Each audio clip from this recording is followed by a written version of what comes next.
Welcome to Talking with Tech. My name is Chris Bouguet, and I'm here with Rachel Nadel. How's it going, Rachel? It's great, Chris. It's a crazy time, but I feel like we're all coming together as a field, and we're doing great things. It's true. It's true. So we're going to keep this banter really short because we have an hour-long session coming up, or hour-long episode, more than an hour long, because what's coming up here is the recording of your session when you did a webinar for Cough Drop. Now, Cough Drop was just a sponsor. It really wasn't about Cough Drop or that particular product.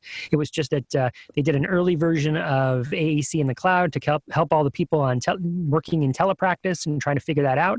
And so this is a recording of that webinar of you doing a hour-long presentation on telepractice. Yeah, it was crazy. There were, I think, like 1,100 people on the webinar live, which, Chris, we do a lot of webinars together separately, and that's a lot of people to have on one webinar live. So yeah, it was a testament, I think, to people feeling very overwhelmed with telepractice in general. And then on top of it, the additional layer of how do you do telepractice with children who are using AAC? How do you do telepractice with the children who maybe can't attend to a screen the way that you would anticipate other children being able to sit, put some headphones on and listen and engage and interact. So this webinar was created from me because I felt like I needed to empower clinicians on how to figure out telepractice for, our population of kids who are very vulnerable to not getting services at this time.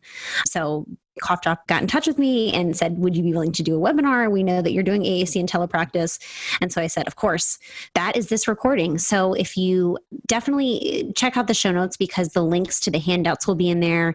If you haven't seen the actual video, it's on YouTube for free. We'll include that in the show notes as well, because I do go over some of the resources. It's better to see visually, I think, than it is to just listen to me talk about it. But, we wanted to air this as a podcast because we oftentimes will air the presentations that we do for free. So before we get to the interview, let's talk about some announcements that we have for the podcast, because things keep popping off and changing here and growing. So let's talk about Patreon first. We had a kind of a huge spike in Patreon growth. I think a lot because of the Speech Blubs promotion, where people got a free lifetime membership to Speech Blubs if they had signed up before April 1st. So thank you all that signed up for Patreon and got that Speech Blubs. Now, but besides that, even if it wasn't Speech Blubs, we are putting out, I don't want to say bonus content because we have the podcast, it's a regular thing, but there's additional content coming out through the Patreon. So do you want to talk about some of those things, Rachel?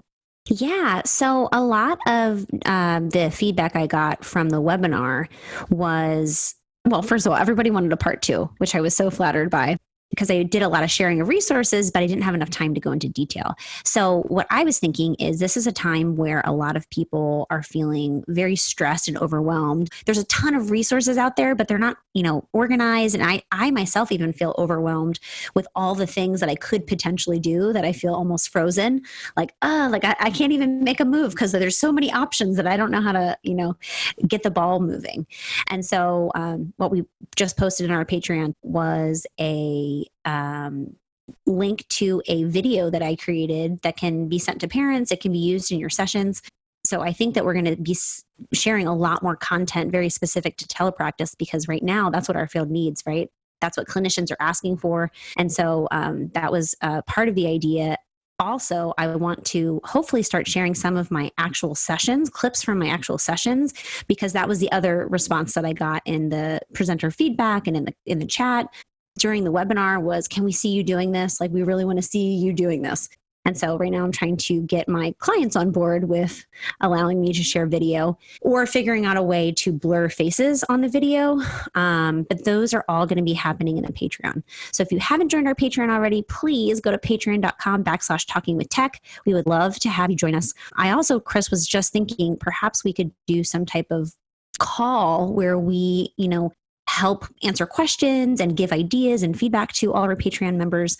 So we actually have a team meeting coming up for Talking with Tech, where we're going to be talking about, okay, we got to 50. What does the Patreon look like? How is it going to grow and change and evolve? So if you guys have any ideas as to what you want to see, please email talkingwithtech@gmail.com. We would love to hear your ideas. because at this point we're kind of building it as we go along, and we really need your feedback to figure out exactly what kind of content you guys would like to see in our Patreon. Yeah, we have some good ideas and good guesses, but it's what to prioritize there. And like, yes, we were on the right track, or, oh yeah, no, these people really want this other thing that we hadn't even thought of. So, and we will be responsive to the people that are in the Patreon. So thank you if you signed up for Patreon. If you haven't, you can check out Patreon at patreon.com/talkingwithtech. Again, it's patreon.com/talkingwithtech. So without further ado, here's the webinar I did for Cough Drop on AAC and Telepractice.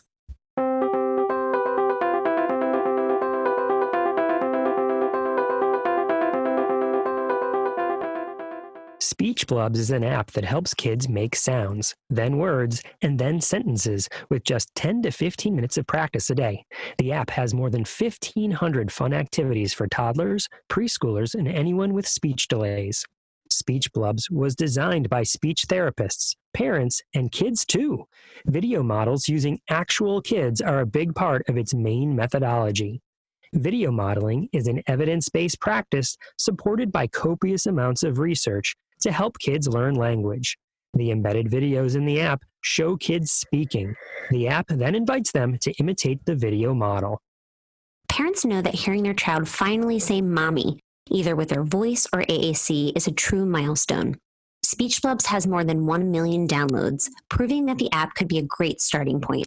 The subscription starts as low as $4.99 a month for the annual plan, which is a nominal investment to improve a child's speech and language abilities. Anyone can try the app for free for 7 days, but as a listener of this podcast, Speech Blubs is providing an extended trial for an entire month. Simply go to bit.ly/TWT Speech Blubs and complete the form to receive an extended trial. Also, if you're a Talking with Tech Patreon member before April 2nd, 2020, you will receive a free lifetime membership to Speech Blubs. Go to patreon.com/talkingwithtech to sign up. And check out speechblubs.com for more information about using this engaging and empowering app. That's speechblubs.com. Check it out today.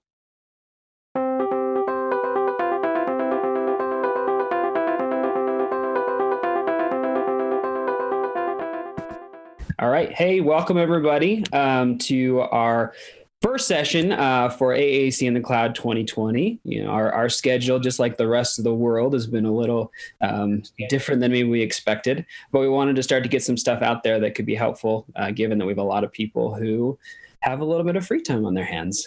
So Rachel Madel was gracious enough to share some thoughts on AAC and telepractice. We're really excited to be able to convert you all to the idea of telepractice, show you the benefits and some strategies for how to make that happen. But anyway, I'll stop talking now, pass the buck over to Rachel, and we'll go for it. All right. Perfect. Let me share my slides. So hopefully you guys see that the slides are on this bit.ly link. So you can use this QR code or you can click on this link and you will have access to the slides. I will update them and you'll still have access. You'll always have that link. So feel free to follow along. So my name is Rachel Madel. I'm a speech language pathologist. I am an AAC specialist. I have all these disclosures. I own a private practice in Los Angeles. I have a website online where I sell resources. Some of you might know me from the Talking with Tech podcast, which we do every week. I do CEU courses. I receive honorariums for speaking engagements, all related to technology and how it can support communication. You can see I do some business consulting. I have some non-financial disclosures. And let's be friends on social media. I would love to have you guys follow my work. Okay, so all children are good candidates for telepractice. This is where I want some audience participation. Write yes or no. If you believe in this statement, write yes. If you think no way, not all children are good candidates for telepractice, I'd love to see what you guys think. And I know there's going to be a little bit of a lag probably. So Danielle says, sure. We got in the Slack, we've got, let's see, 6 or 7 no's and 1 yes. 2 yeses. Oh, man. Okay, we have a lot of people saying not sure, yes, I don't think so. No, but I'm rethinking it lately. Okay. So the genesis of this post, I posted this on my social media and got a lot of feedback, both yes, absolutely, no, absolutely not. The genesis of this was I'm seeing a lot out there in the light of everything that's happening with COVID-19, clinicians feeling like certain children are not good candidates for telepractice. And my goal for this presentation is to convince you otherwise. It might not look the same as a traditional speech therapy session that you would imagine for telepractice, but today we're going to talk about strategies that you can use to work with your clients remotely, even if they can't sit and attend to a screen. So wouldn't this be nice if all our kids sat nicely in front of computers during our telepractice sessions? But the reality is this is not the only way to do telepractice. So I've been doing telepractice in my private practice for a few years now. I'm definitely doing a lot more of it now because I still was seeing clients, of course, in person. But, given the light of everything that's happened, we're now in a place where we need to think outside the box. So this is what we typically think about for telepractice. And this is what parents typically think about. But this is not the only way to do telepractice. I also want to mention that we are all struggling, right? I am not an expert by any means in telepractice and AAC. I do have some clinical advice that I can share with you, some resources, some strategies. But I just want to say we are all in this together, and it's not easy. Some of my sessions have been really great, but some of my sessions have not been. So I am right alongside of you, trying to learn as quickly as I can how to facilitate communication interactions, how to coach communication partners and parents so that kids continue to make progress. Okay, so I don't know who is in the audience. I would actually love for you to put what kind of practitioner you are. Are you a speech language pathologist? Are you an occupational therapist? Are you a behavior therapist, a parent, a teacher? I'd love to hear in the comments where everybody is starting from. But I'm going to start going over the basics of AAC because I just want to assume that you don't know anything. So many SLPs. Oh, I see some teachers. Same here. SLPs, ATs. Awesome. So I'm going to go over some basics. I just want to set the foundation because I'm going to be talking about some of these things and I want to make sure everybody understands them. For you guys who already know this, I'm sorry, I have to go through it. So let's talk about what words we teach. We know core words are 80% of what you or I say. They make up lots of different parts of speech, verbs, pronouns, adjectives. This is because it's 80% of what you or I say, this is what we really want to focus on when we're choosing vocabulary targets for children with complex communication needs. So I like to give the example of if we're going to the zoo, if we're thinking about fringe vocabulary, mostly nouns, very specific, concrete, we might say things like zoo or zebra or ice cream on our device. But if we were using core word vocabulary, we might say go and see and eat. Those words can be used at the zoo, they can be used at the park, they can be used at home, they can be used all the time because they're very general. And that's the glue that helps children build sentences together. And we know from research that these are the words that kids say. Typically, developing toddlers are using these words more so than using fringe vocabulary. It's easy to get stuck using fringe vocabulary when we're thinking about AAC, but we don't want to get stuck there. We want to give children the building blocks to be able to build generative language, and we do that through core vocabulary. Here's some core word resources. I don't have time to get into all the details because I really want to jump to all the telepractice strategies. I love Practical AAC. Project Core is amazing. PRC Language Lab. These are all, by the way, links, hyperlinks. So feel free to check them out after the presentation. Okay, let's talk about modeling, which is also called aided language input, aided language stimulation. Basically, this means we need to show children how to use the words on their device. So we need to be modeling language so that they're able to see us use language. They're more likely to use it themselves. Oftentimes parents especially they feel like they can't touch the device. They don't want to activate the buttons because it's, their child's device. So a lot of what we can do in telepractice is teach these skills. We can teach about core words. We can teach about modeling. We can teach how to attribute meaning. Oftentimes children who are using devices, they sometimes hit words words and it feels random or it feels like it was a mistake, we can attribute meaning to those things so that children learn their language has power and they can learn the meanings of words as they're using words on their devices. And then the last is just to model without expectation. Every time we model, it doesn't mean that the child has to say the word that we modeled or it has to imitate the word that we modeled. Sometimes we just model and then we move on. So it's important to recognize that it's not always, we model with the expectation that a child will say something back. Okay, so inspire, don't require is a phrase that I love using because we can't make kids talk. Wouldn't our jobs be easy if we could just make kids talk when we wanted them to talk? We need to inspire kids to talk. And that means taking what we know about language, what we know about the child's motivation and interest, and really getting them excited, so excited that they have to communicate with us. So I love to remember this phrase because if a child's not communicating with me, it's because I haven't figured out a way to really inspire them to communicate. I haven't found something that's motivating enough to get them to communicate. And we know that sometimes kids, they don't have a lot of motivation. And those are the trickiest cases because if we don't have a motivation to communicate, we're probably not going to do it very often, or we might only do it when we need something. But it's our job as clinicians to really think about how can we create motivating, exciting, silly, and fun activities so that kids are inspired to communicate with us. So I love showing this slide, and I was thinking about it. If flashcards didn't work in person, they're definitely not going to work via telepractice. So, what inspires communication is not things that are boring. It's not ordinary things. If you think about the things that we talk about as human beings, it's the things that are shocking. It's like, oh my gosh, do you believe like what I just saw on, this TV show? It's interesting. It's weird. It's gross. We need to be thinking about this when we're creating activities and planning lessons for our children because nobody wants to communicate if there's not a good reason. And flashcards and things like that, well, they might teach academic skills. They're really not where we want to start for children who are learning how to communicate. And of course, we start with requesting because that's easy, right? We teach children how to ask for the things that they want. But we know that communication is so much more than just asking for the things that we want.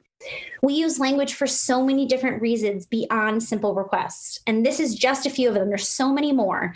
But, we make comments about things. We tell stories. We use slang words. I love doing that with kids because they're so motivated, especially socially, to use words that they hear their peers using. We tell stories. We complain about the things that we don't want to do.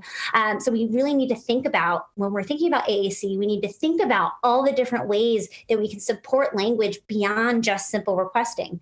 And we might start there with kids, but we don't want to get stuck there.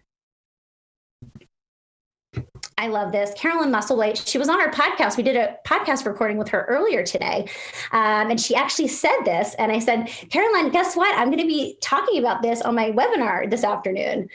So the whole idea is, especially kids with complex communication needs, they are so, inundated with us giving demands. Sit down, come here, don't touch.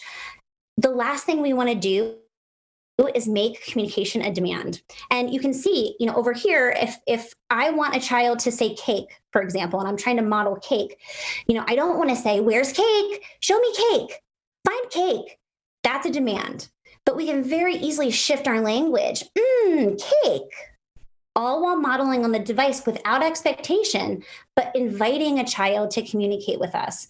And this goes a really long way, especially when kids are used to being told what to do all day. If you give an invitation, sometimes they take it, sometimes they don't.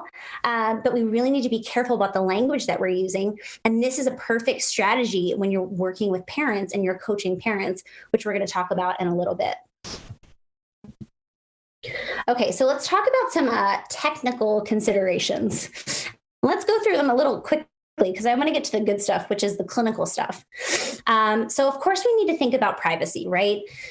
Permission forms for everything. I have a private practice, so I'm careful to make sure that everybody who's coming through the door has signed, releases and waivers. I love to use videos and photos internally within my team, within, a child's team to show strategies, to, track progress, but we also need permission for these things. I'm including down here FERPA consent form. There's a lot going on that I don't even truly understand as far as HIPAA compliance and how there's been loosening on the HIPAA compliance laws because of the crisis that we're in right now. But of course, being aware and cognizant of HIPAA when you're choosing a platform, which we'll talk about in a second, and then password protecting things. There's a lot of resources that you can share and a lot of things that you can do, and they're very it's very easy to add a password to those. Here are some platforms for telepractice. My best suggestion would be if you're like, I have no idea what to do or what to start with, Zoom does have an option for healthcare, but because of the lacks in HIPAA compliance or HIPAA laws, a lot of people are using Zoom. It's a free platform, at least for 45 minutes. Of course, having parents sign, appropriate consents and things like that. But I think that, we're struggling to figure out systems. So I'd say that, getting parent permission to use Zoom is a good first starting point. And then you could potentially look into some of these really great platforms that are kind of all encompassing. Okay, let's talk about some features. So they're all very different, but also very, very similar. So we want to see if there's screen sharing, especially because we're going to talk about how we can share our iPad screen so we can do some modeling digitally. I love the whiteboard feature. There's a lot of different things that I'm going to go over in a little bit as far as annotating and using text and stickers and all these cool things. There's mirror capacities in some of these tools. And then, of course, there's some built-in therapy games and activities. Zoom does not have built-in games, which you can very easily just share a document that you got on Teachers Pay Teachers or something like that. But it's pretty straightforward as far as some of these other ones. They have a lot of shared resources, which can be really nice when you're trying to figure out, what am I going to do? Which we're all trying to figure out right now. Okay, disclaimer, I'm not a billing expert. So here's what I know about billing. I included resources that I think were relevant. ASHA has outlined some coverage considerations and flexibility with HIPAA compliance in this clickable link right here, so you can read about that. As far as the coding, coding stays the same, and this is pulled right from ASHA's website. Coding stays the same. We need to add modifiers for telepractice. So some of you guys are going to be billing, you might be in private practice. Others might be working in a school-based setting, so billing isn't as important. But I'm including these resources for you guys to check out. Okay, let's talk about some clinical decisions. Let's get to the good stuff. All right, so I showed you the picture of the cute little kids sitting on their laptops so nicely. That is direct services, which is what everybody thinks about when they think about telepractice, which makes sense because, we're all kind of getting used to this idea of remote service delivery, but that is not the only way to do telepractice. And so I'm going to go over some of these methods, and I'm going to be referring back to them throughout the remainder of this webinar. Consultative is, just talking with parents or communication partners, brainstorming, troubleshooting, planning targets, really just offering your advice as to, what we can work on, what strategies that we should work on. Coaching is another area that you can target during telepractice, which is what I do a lot of.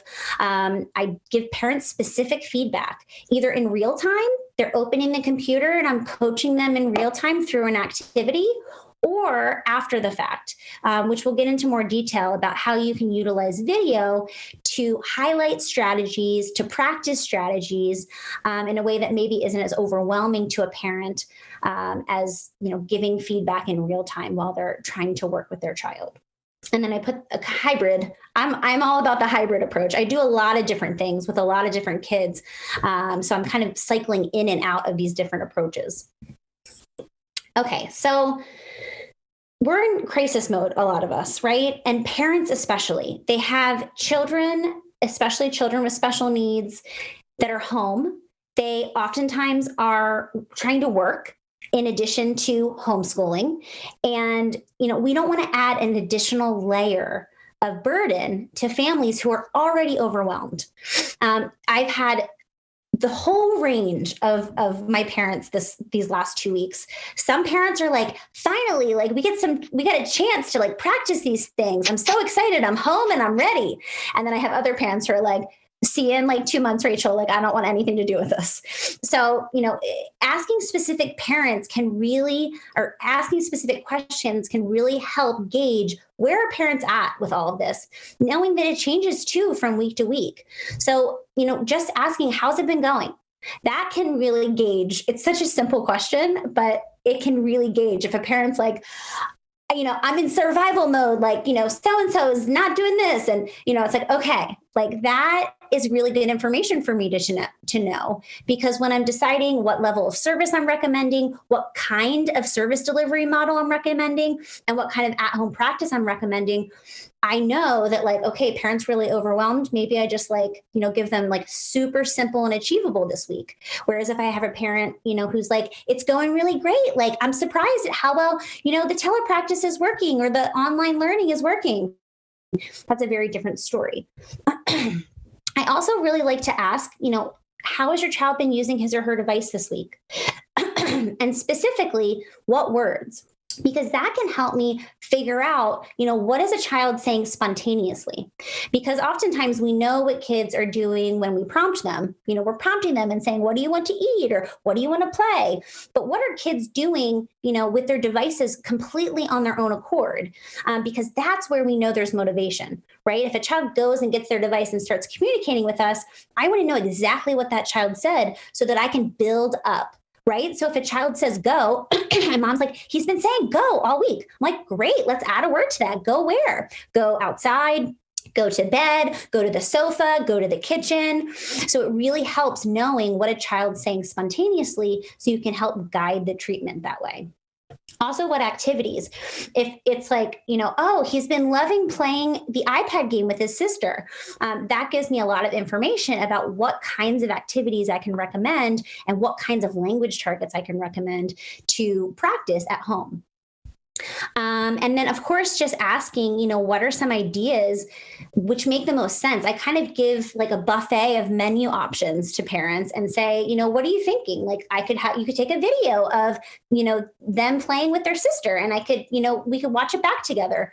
There's lots of different things that you can do to help support parents. But the first thing is just knowing how overwhelmed are they? Because if they're not in a place where they can really dedicate time and energy, we don't want to overwhelm them even more and make them feel guilty for not, modeling on the device or, doing the things that we ask.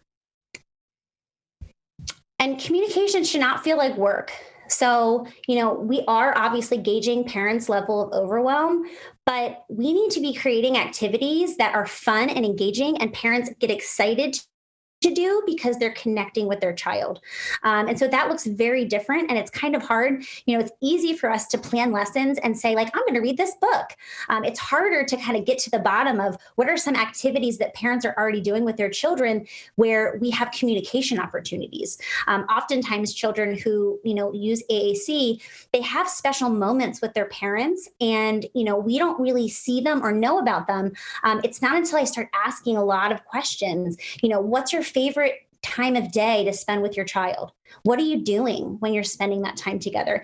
How does your child show affection? When's the last time your child laughed? All of these things can give us indicators as to, oh, wow, like every night, like, while mom's cooking dinner, this, brother and sister are snuggling on the couch.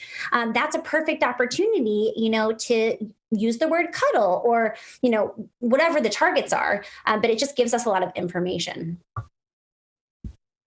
Okay, so when we're thinking about communication partners, of course, and telepractice, we think parents, right? That's the first thing we think is, okay, let me support the parents. Parents are overwhelmed, as we just talked about. So let's expand that to include a variety of communication partners. I've been gauging the level of, overwhelmed from my parents the last 2 weeks, and some of them have been like, I can't do this. And I'm like, that's fine. I'm like, who do you think would be a good person for me to chat with this week? I had a sibling come into my session last week, and I'm like, I saw the sibling sitting on the couch. I'm like, bring him over. And so, I was talking to the sibling about how he can model on the device. We set targets. I'm like, okay, what do you think a good activity would be? And he's like, going for a stroller walk. I'm like, great. Let's find it on the device. So I'm coaching a sibling on how to find the word on the device. He found it. He was excited. He found it. I'm like, great. How many times do you think that you can have your sister's, how many times do you think you can model that word for your sister so that she's able to use that word? And, teaching about modeling and how powerful it is, you can do that with a sibling. And while I was doing that, the mom was there, and she was actually excited afterwards. She said, wow, I never even thought that he could be a part of this process. And I'm like, of course. And then I saw them again this week, and I said, how did it go? And I said, bring him over. And so he came over, and he was so excited. He's like, I said it 20 times. I'm like, that's amazing. So, let's involve family members, siblings, having them join virtually. I had a grandma join our session because she had been FaceTiming, and I'm like, bring her in. So, the more people we can teach as far as communication partners, the more likely we are to have success. We know that training the circle of support around a child who uses AAC is what indicates whether or not they will be successful and they will make progress. And so now is a perfect opportunity to train these communication partners virtually. Okay, so session length and frequency.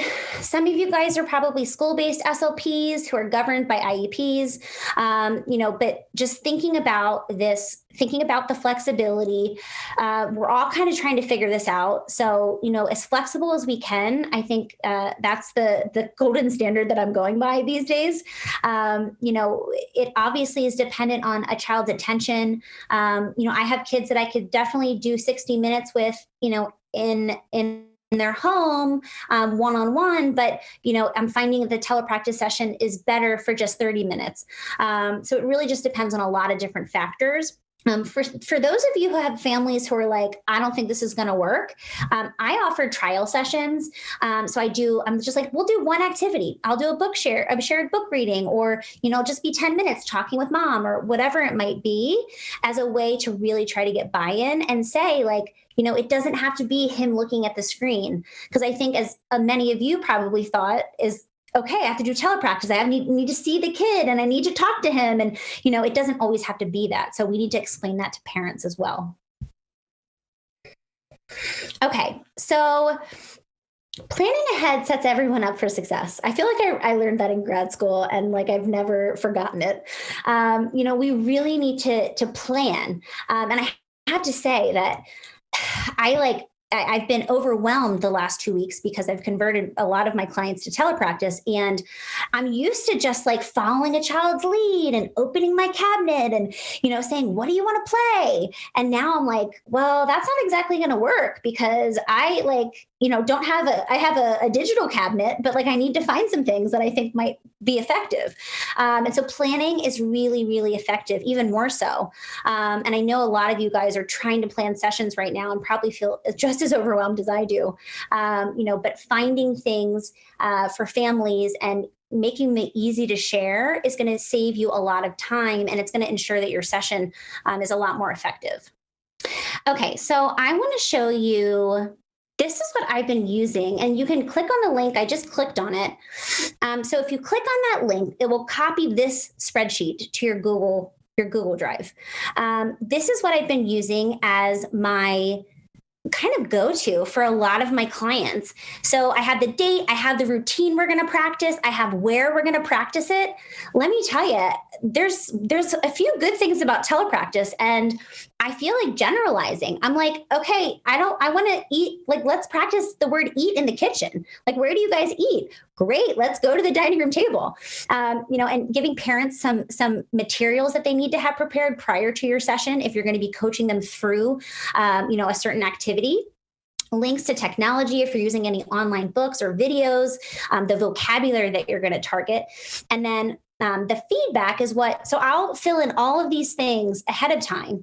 And then I might tag them. I might do a comment and I might tag them in a comment, and I'll assign the parent just so they know, okay, like here's what I need for tomorrow's session.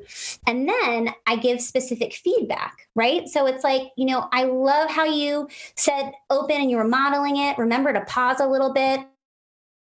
And then the at-home practice. So for next week, and these are all things, the feedback and the at-home practice, I'm giving people in real time, but I also am typing them on the sheet because parents might need to refer back to that and be like, oh yeah, she said to pause. Okay. And it's really nice. You can see over time, how much progress is being made, the things that we worked on. So this has been really effective for me as a way to plan my sessions so that I don't have to send a bunch of emails to families being like, okay, here's what I need you to do. We're going to be in the kitchen. We're going to need the veggie sticks. We're going to work on open. I just fill in this and they already have it. It's shared. It's great. Okay. Let's see. Let's keep on keeping on. Okay, let's talk about modeling because I talked about how important modeling is. How do we model when we're not with a child? So obviously we can coach communication partners on modeling, which it's a whole other conversation, which we're not going to have time to go a ton into, but I'm going to talk and touch on communication partner training because that's essentially what we're doing, depending on the service delivery model that we're using.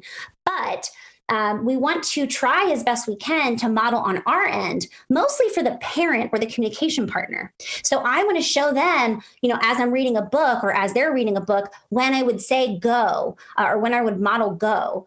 So you can use some low-tech versions. You can just screen share. I've included all these links to Cough Drop, My Toby Dynavox.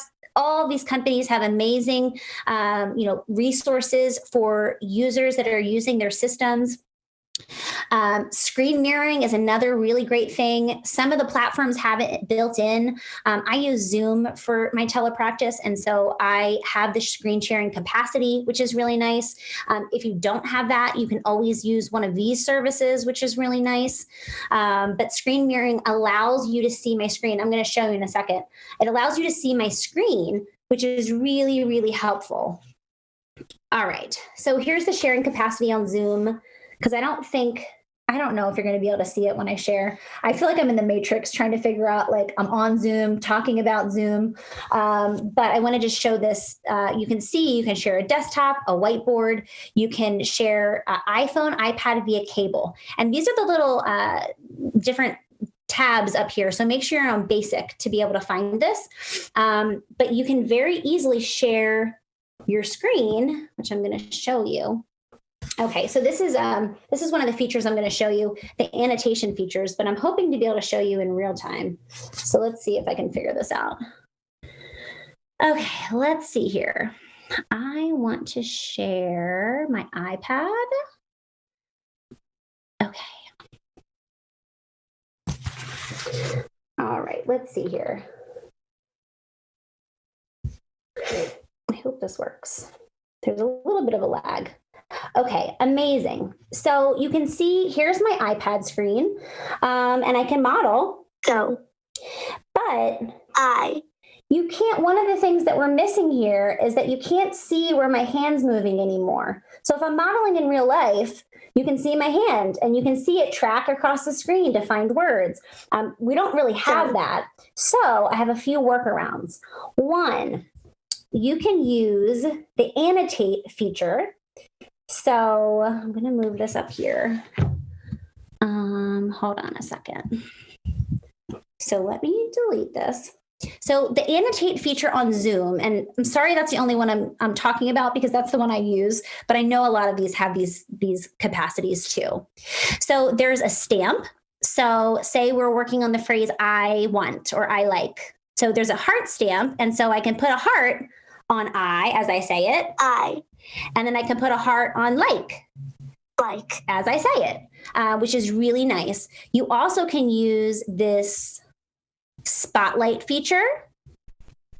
So the spotlight feature, you can see now, I mean, I still have to use this hand to activate the device, and I have to use my other hand to, put it on the cursor on the screen. But it's really easy to at least show, here it is, here's because a lot of parents are learning these systems. And so being able to show them, not just activating the button, that's not super helpful for parents, but being able to see me moving this cursor can indicate where the words are. So I love using this. Go. And then the other nice thing is you can actually use the text feature, and I can do this with some of my older kids, and I can type in here, I like telepractice. So there's lots of different features that you can use. The other thing that's really nice, so say you're not using Zoom and you're like, cool, I don't have any of these annotated features. So there's an iPad hack that you can use. And I have a link on how to set it up, but it's an accessibility feature. You can see over here, I have this little pop-up. You can set it so that you have a pointer.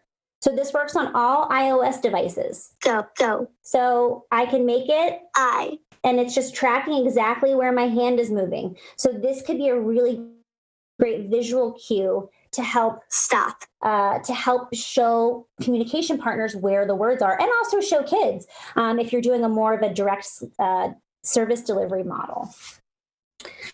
Okay. I'm always happy when my technology works while I'm sharing things on webinars. Okay, let's see here.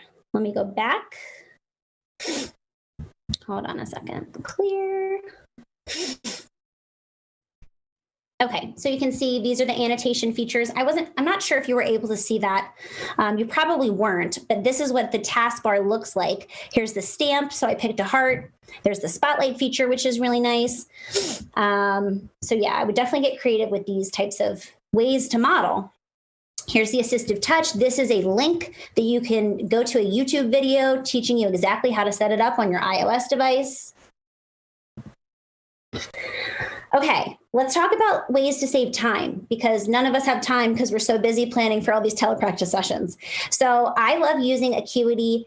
There's Calendly. There's a lot of different integrations, but essentially I allow my clients to book both phone calls and appointments online, because especially now that schedules feel kind of up in the air and you're not sure who you're seeing or what, and you're going back and forth trying to schedule. I love these apps because they're really simple and they both have free versions. So you can just set up, your office hours and people can book automatically. I also include my Zoom link on there with all of the directions. It's like, here's, you booked your session date and time. Here's what you need to know. Here's the link that you click on.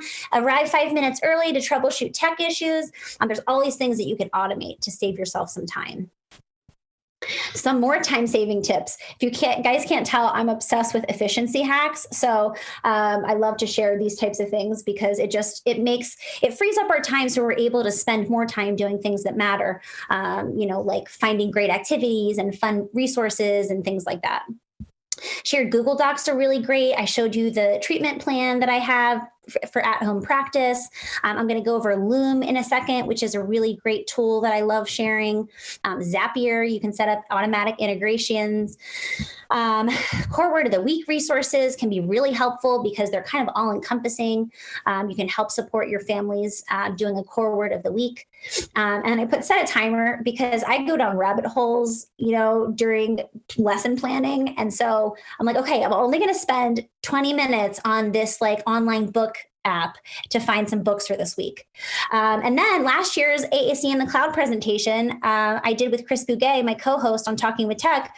We did an entire webinar dedicated to productivity hacks. So watch it. I still have to go back to it because there's some things that Chris shared that I'm like, I need to use that. Okay, we're going to talk about communication partner training. This could be an entire course in and of itself, but let's go over some of the basics. So I like to start with strengths-based coaching because we know that we need to, empower the people that we're coaching. We're not, the experts telling people what to do.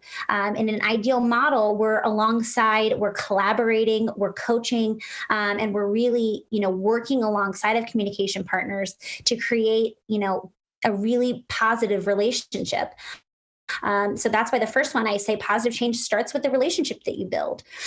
Your first telepractice session with a parent might just be like, how's it going this week? How's it been? Building that rapport goes a long way, especially for parents who feel, like maybe not bought into the process. I love to ask open-ended questions, being an active listener, creating a judgment-free zone. I think that we all have bias and judgment that we have to check oftentimes. And so just being aware of that, these parents are oftentimes going through a lot that we don't even realize. And so if they didn't do their at-home practice, being very careful to not, appear as if there's judgment in that, and then of course, just inspiring hope. I think now more than ever, we need to, remind parents that things are going to be okay. Their child will continue to learn and grow. And we're going to, do the best we can to work together to make this all work. I love starting with what communication partners are already doing well. Nobody likes to be told that they're doing something wrong. And so buffering all the things that we're saying and all the feedback that we're giving with, a really positive statement. We can always find something positive to say, even if it was I loved how he sat so nicely for you. Just finding something positive to say is really important because whatever we say following that, it's going to be taken a little bit later than if we jump right to, here's what you could do next time. Speaking of that, providing performance feedback. So we need to be really specific with parents, not only about what they could be doing differently, but why. So, it's not enough to just say next time you should pause more. It's next time you should pause more because we need to figure out what he's going to say on his own. And if we're constantly jumping in, we don't even give him the space to figure out, what he wants to say. So, we really want him to start communicating on his own. And he's only going to do that if we give him space. And then, of course, encouraging self-reflection. So, the best coaches are the ones that ask you questions that lead you to the answer that you would want, right? So I always think about my dad, and my dad is notorious. He never gives advice. I could say, Dad, what should I do? And he never gives advice, but he always asks me strategic questions so that I'm able to eventually get to where I needed to go. The same thing with telepractice, the same thing with communication partners and coaching them, just asking open-ended questions. So how do you think that went? Because that can give you a lot of information as to, is the parent feeling really bad about it? Do they feel like it was really good? What would you change for next time? I love saying, what do you think would happen if, instead of saying, next time pause, what do you think if next time you paused and allowed him a little bit of more processing time? What do you think would happen? So I love those types of strategies because they can just be really supportive, and they can build that connection with the parent or the communication partner that you're training so that they feel empowered instead of just feeling defeated, I didn't do a good job. Okay, so we need to find motivation. This is a worksheet that I use with a lot of my families, talking about, communication temptations, preference assessments, trying to figure out what kids are really interested in. Do you want to share your screen again, Rachel? We just see your face right now. Oh, sorry. That's cool, but we want the slides. We want both. Yeah. All right. So this was the motivation slide. Yeah, now we're good. But now we're communication strategies. So we can teach basic strategies to communication partners. It doesn't have to be AAC specific. So these are just some ideas for that. AAC specific skills. You can see there's a list of all these ones, which by the way is a free resource. So I'll give you the link to download that if you want it. Attributing meaning, modeling, prompting hierarchy. There's all these skills that we can teach. If you pick a skill a week, you have a lot of weeks to teach these discrete skills. And then, of course, teaching skills outside of the device, turn taking, choice making. It doesn't have to be with the device always, right? So we can teach joint attention and, gestural communication, facial expressions, all these types of things that we want to think about in addition to, the discrete skills. I love, when we're thinking about coaching communication partners, Jill Center and Matt Bott are doing amazing work. SMORES is an acronym that I love. You can go through, every week you can go through one of these letters of the acronym. Same thing, Tabby Jones-Wilbur with MasterPal. Both of these guys were on our podcast. Here's a link to listen to that episode where she talks all about it, and links to get more information. At-home practice, we talked about gauging overwhelm with parents and trying to figure out how overwhelmed are they, and that will indicate how much or how little we ask of them as far as at-home practice. Making sure we can log that. Here's an example of a tracking that I use with some of my clients. Some of my clients I do the online spreadsheet, so it just kind of it depends. The biggest thing is integrate into already existing routines. So we don't want to make an additional piece of work for a family. We want to establish something that's already happening and give some language targets that they can start modeling on the device, they can start working on, and things that are happening already. And of course, making sure they're motivating and fun. Okay, so this I definitely want to go over because sometimes parents are a little shy to want to be coached in real time. And as a clinician, it's a little awkward too, having to coach a parent, especially because you're not in person. So there's this layer of I can't really see their face. So are they okay with the way that I'm coaching them? So there's a lot of things and nuances.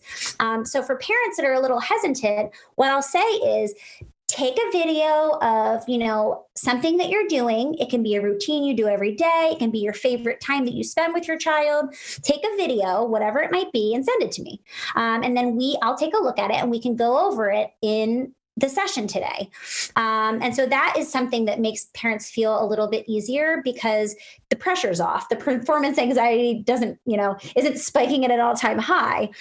So that's a strategy that I find really effective. You also can set up an activity, record it in real time, and then, set the activity for 10 minutes. And then after the activity is over, you can pull the video up. If you used a service like Loom, which I'm going to get to in a second, you can watch the video with the family member and you can pause it and you can, ask for feedback. You can say why do you think he was getting so upset here? And you can open a dialogue about what's happening. And that's where you really can embed all these strategies that parents can start practicing. So using video has been really, really amazing, especially in the last 2 weeks for me.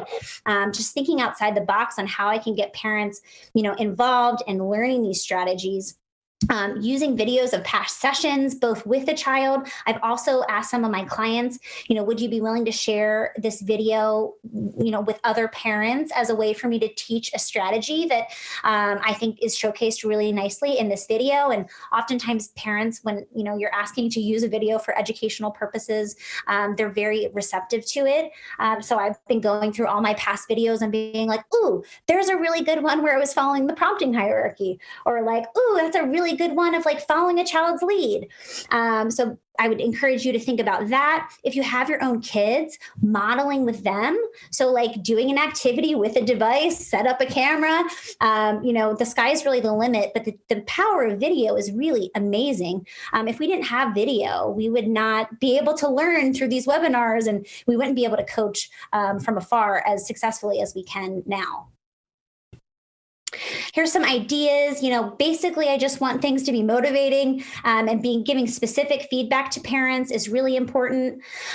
Giving specific core words to practice. Here's some ideas that I've been using in my practice that hopefully you can, get inspired by.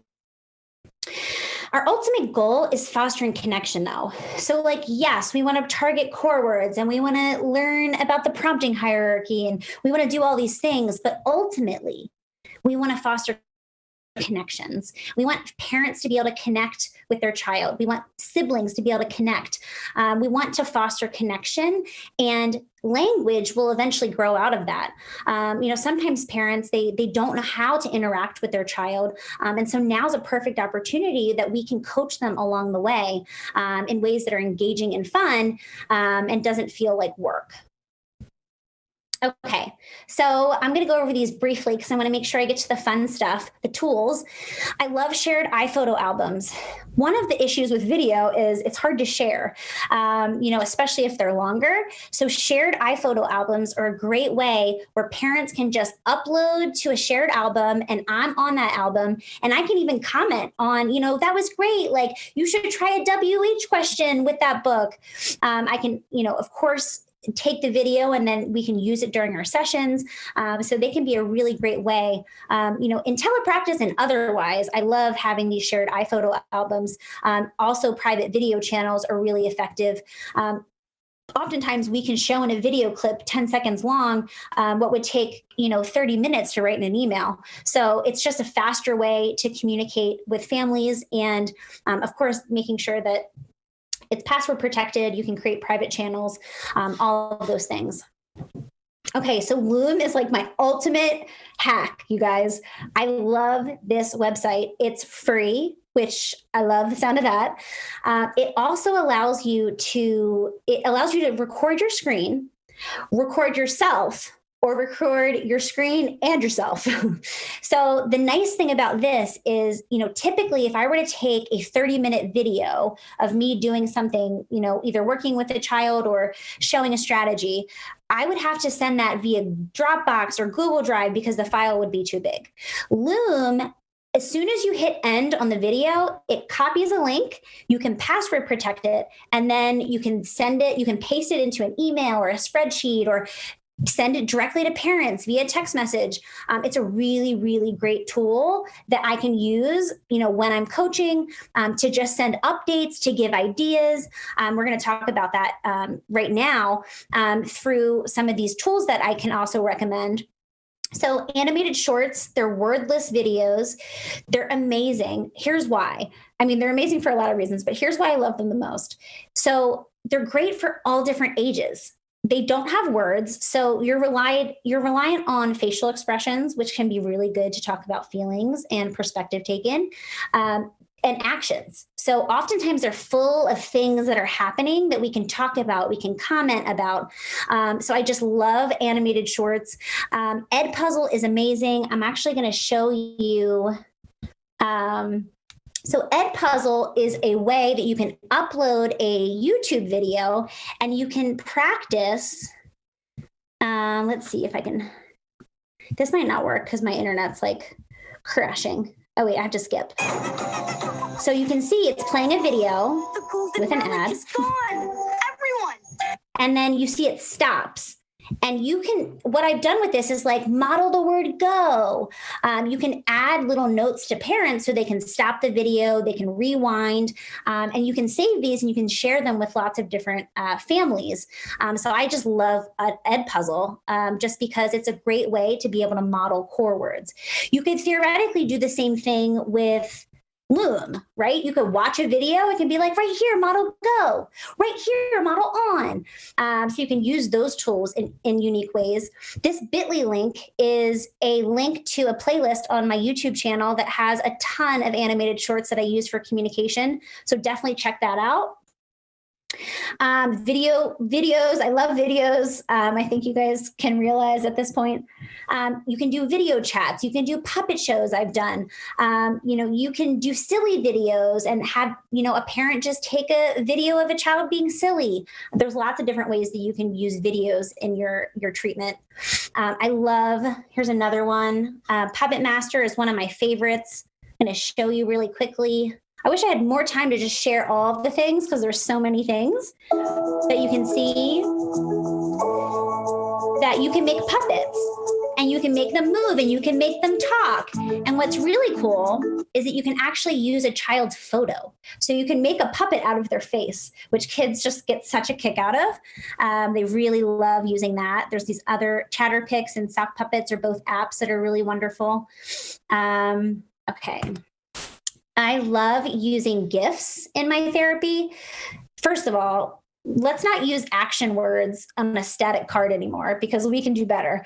I think a lot of us are working on action words and verbs with kids, and kids love the novelty of GIFs. So I use Giphy as a way to find really fun, engaging GIFs, and I download them. I put them in a shared album. So all of the clinicians who work for me have access to a shared GIF album, and we constantly are updating it with new GIFs that we found.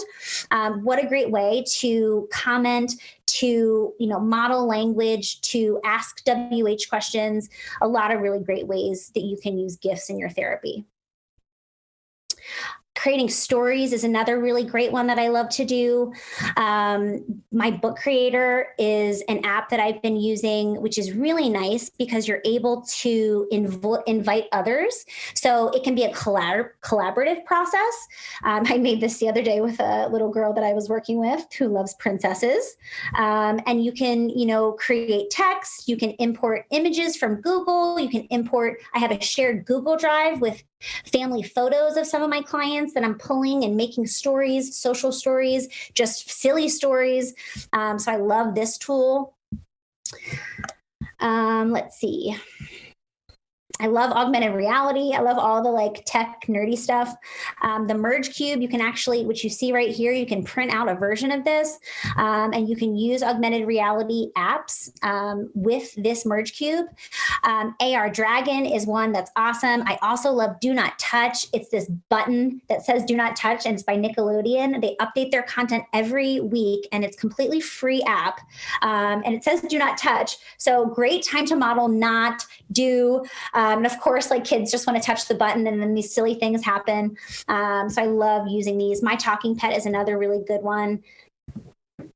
Tar Heel Reader is an amazing resource. I've seen a lot of you guys sharing stories on Tar Heel Reader with lesson plans, which I love. It's a free resource. Now they have shared Tar Heel Reader, which is really wonderful because it helps coach communication partners. So it's a perfect thing to send home, a story, and, read this before next week. And then, you can make your own story. You can add on to the story. There's lots of different ways that you can use Tar Heel Reader. So I definitely would explore this. Predictable chart writing goes hand in hand with the literacy piece. You can learn more about predictive chart writing here. Really amazing to pair with a book from Tar Heel Reader. Core word practice. So this is a video that I have on my YouTube channel, which I'll show you. I just send this to parents. I'm like, just pick one of these apps and practice. So I'll play a second of it. The game begins by putting clothes in a suitcase. Perfect opportunity to target the core word in. So I go through core words with my favorite apps. I don't really need to see myself anymore. But this could be a really great strategy. You also could do this with a screen recording of one of the apps that you use in therapy with a child, and you can tell them the core words to practice. Okay, so this is an app guide. It's a free download. It has all of my favorite apps. I'm like an app junkie. So I've seen almost every app I feel like that's out there. These are my favorite to support communication. And here are some other amazing resources. Help Kids Learn has some accessible gaming. And you can see there's all of these free trials going on right now. I know that there's tons. I know that there's tons out there, but I just, these are like the top ones that I've been using the most in my practice. I love Moocs, which I can show you is animated books. Do I not have it? Yeah, there it is. Here's an example of what Moocs looks like. A lot of really great forward books on here. Small. You are all big. So kids are really motivated by that. A lot of their favorite stories are made into these interactive books. So I love this, especially because you can share with parents and say hey, download, there's a free month trial, download it. And I'll send you a few books to practice. Let's see. This other one I wanted to show you is Circle Time Fun. I am loving this. So they actually have live classes, but they also have classes that you can watch. So this is a perfect way. And I haven't done this yet, but I'm envisioning myself picking a lesson and, maybe doing a loom and saying, if you can watch it after the fact, maybe doing a loom video and showing, look, you can model on, and helping parents in real time through activities like this. But I just love this resource because, they're ideas that parents can do at home with their kids, which I feel like a lot of parents are trying to figure out what they're doing with their kids at any given moment. And so we can help incorporate language into this and figure out what words to target, and can help parents figure out, how to increase language when they're participating in an activity like that. Okay, so definitely check out those resources. There's so much more, but I just put my favorites. Progress, not perfection. We're not going to be perfect. None of us have done this before. A lot of us have never done it. I've done it, and I'm still figuring out how I'm, going to manage all of these kids and all these different levels. I oftentimes, come out of a session and I'm not always going, yes, I did so good. Sometimes I'm like, well, that was a disaster. I had a session on Tuesday and the child was screaming like bloody murder. And I left the session being like, well, that was not successful. And that was a first session too with the child. But that happens in our everyday practice. We don't always have amazing sessions. And so I think just remembering that, because we're all trying to do the best that we can, and we can't expect perfection out of ourselves. Remembering that not every session's a good one. And I love this quote: in the middle of difficulty lies opportunity. And we are in a very difficult time right now, but I think that the silver lining for me is that we have the opportunity, if we choose to, we have the opportunity to really impact families, and coach communication partners in ways that we weren't able to do oftentimes. I'm in the kitchen with one of my clients, who I typically see in my office because they live 45 minutes away. And so I think that if we take this as an opportunity to coach with the strategies that we know so well, coach those strategies to communication partners, we can make a lot of change and we can really help families. So now that I did my spiel, I want you guys to tell me, if you said no, did you change your mind? So write in the comments, who believes that all children are good candidates for telepractice? Oh, somebody just put Moocs is 1 year free for educators. That's amazing. Hopefully everyone starts, okay, I see one yes. Oh, I see tons of yes, I do. Awesome. So we need to start with this belief, right? Because if we believe that some kids are good for telepractice and some kids aren't, then we'll be right. We will have given up before we even tried. And so I would encourage everybody to start with the belief that all kids can benefit from telepractice. It just might not be the way that we expected or anticipated. And it's not necessarily the optimal way that we'd like to be delivering services, but it's better than nothing. And we can really make an impact with the kinds of treatment or the kinds of planning that we're doing and the kinds of activities that we're choosing. So I'd encourage you guys to adopt this mentality, because our kids really need us. Our kids are the most vulnerable for not being served during this time. And I would argue that they're the most vulnerable to regressing all of the skills that we've built up. So, we can get creative, we can get collaborative, and we can really make a difference. I have some more ideas for telepractice. I can I wanted to add to this if you guys had some really great suggestions, but it looks like we're running low on time. So let me just get through some of these and I'm going to answer some questions. All of the coaching handouts are available at this website. They're all free. Listen to our podcast. It's free as well. We would love to teach you. We'd love to have you. We've had amazing people on our podcast. Tomorrow, we're actually doing a free live Q&A. Here's the link to access it. It's going to be Chris Bouguet and I, who are the hosts of Talking with Tech, Tabby Jones-Wilbur, which I talked about, her master pal, Carolyn Musselwhite, who's a legend in AAC, Lauren Enders, another legend, Mei-Ling Chan, she's the CEO of Exceptional Ed. So we're all going to be doing a live Q&A, answering all of your questions. It's not a webinar. It's literally just us answering questions. So if you guys could join us tomorrow. If I didn't get to answer your questions, I'll stay on a little bit later to answer any questions that you guys might have. But I would love for you guys to join us tomorrow because we're going to have a really interesting discussion about all things AAC and telepractice. Now I can answer questions. Thank you so much, Rachel. This has been great. Couple questions that came up in the middle. I wanted you to not miss. The biggest one that came up a lot was, how did you show your iPad screen inside of Zoom? So I showed it by using, here, let me go back to the slide. I showed it through the share capacity. Let's see if I can find it.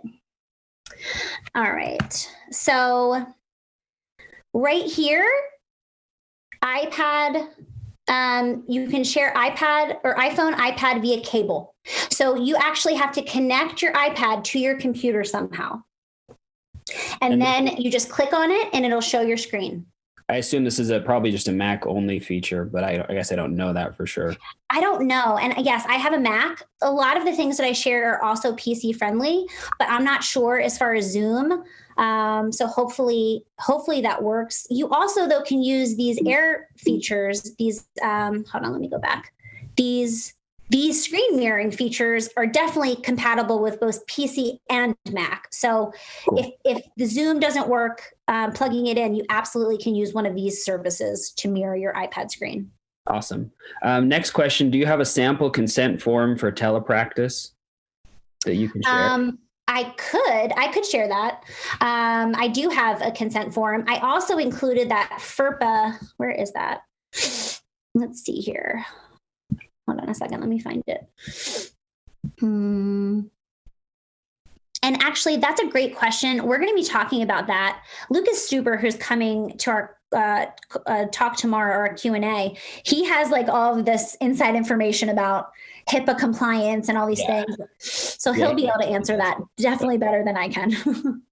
So yeah, this one, you can see the FERPA consent form. That goes to a link that can at least get you started.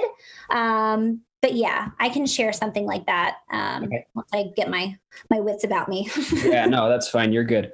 Next question. What advice do you have for somebody trying to do a coaching consulting model, but the parents refuse or are working from home at this time? So I would say try to engage another communication partner. I mean, this is a perfect time if you're in a school-based setting to have a collaboration with the teacher or with the OT that you don't ever get to collaborate with. So I would say, and that's happened to me, by the way, like parents are saying, I don't know if I can do this right now. And I'm like, okay, that's totally fine. Like, just, check back in. Is there anybody else I can talk to? Any other practitioners that I can talk to? I would just say coaching other communication partners. I had the example I gave with my client with the sibling, like mom was not really on board for this whole like coaching model. But once she saw me talking to her son, she was a little bit more engaged. And, over time, parents get more warmed up to this idea. But I think we need to accept the expectations, what to expect for parents, because I think, again, they just think my child's going to be looking at a screen. That's how they're going to be learning. And that's just not the reality of what, is happening oftentimes. Yeah, definitely not. It takes a lot more than that. I loved your examples, about ways to get the whole family engaged and involved and to make it more of a consultative model for the family too. I think that's really great. There was a question around Spanish-speaking teletherapy. If you have somebody where the family only speaks Spanish, I don't know if you run into that or have any thoughts about that. That's hard. That's real hard. Let me tell you. I mean, do you have anybody that can interpret? Like, do you know anybody that you could hop on the call? That would be my first idea, but that's really tough. I've done some AAC assessments with bilingual kids, and it's just that even in and of itself is hard, trying to figure out what language is their primary language with which vocabulary. So I'm not sure. On the boards. Yeah, for sure. Let's see. I think those are the big ones that I came across. By the way, lots of requests, Rachel, for a follow-on session. We can talk about that if you're interested or if it makes sense or not. But also, if anybody wants to post in chat, if they have other topics that they would like us to try to chase somebody down for something specific, we all have a little bit of free time now. So we could probably all benefit from more of this. But I think those are the big questions that we had. I know, you guys, this has been really wonderful. I'm just loving seeing all of these people. I mean, you guys, like, you really showed up. And I know a lot of you guys were like, I don't know what I'm doing. And like, we all don't really know what we're doing. But the fact is that you came here to learn. And like, that's the first step, right? Is being like, I'm dedicated to figuring this out no matter what it takes. So I just really commend you guys for coming and being open and, learning, because that's what we're all doing, right? Like, we're all kind of scrambling to figure out what webinars we can do and what webinars that we can listen to just get ideas on how we're going to make this all work.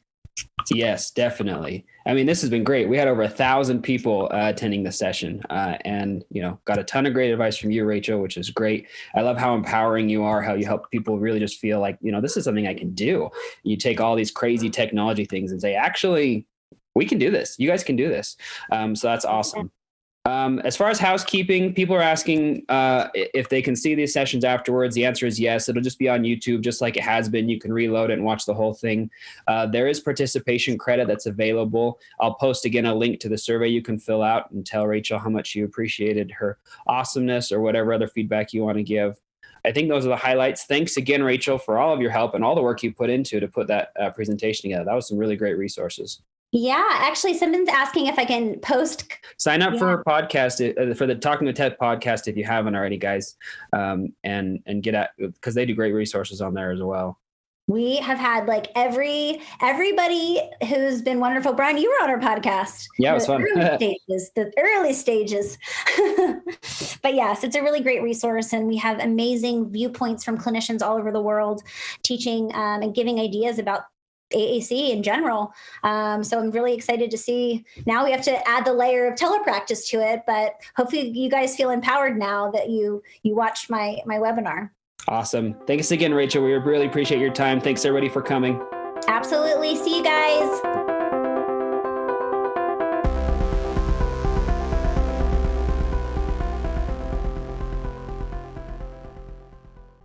Please listen carefully.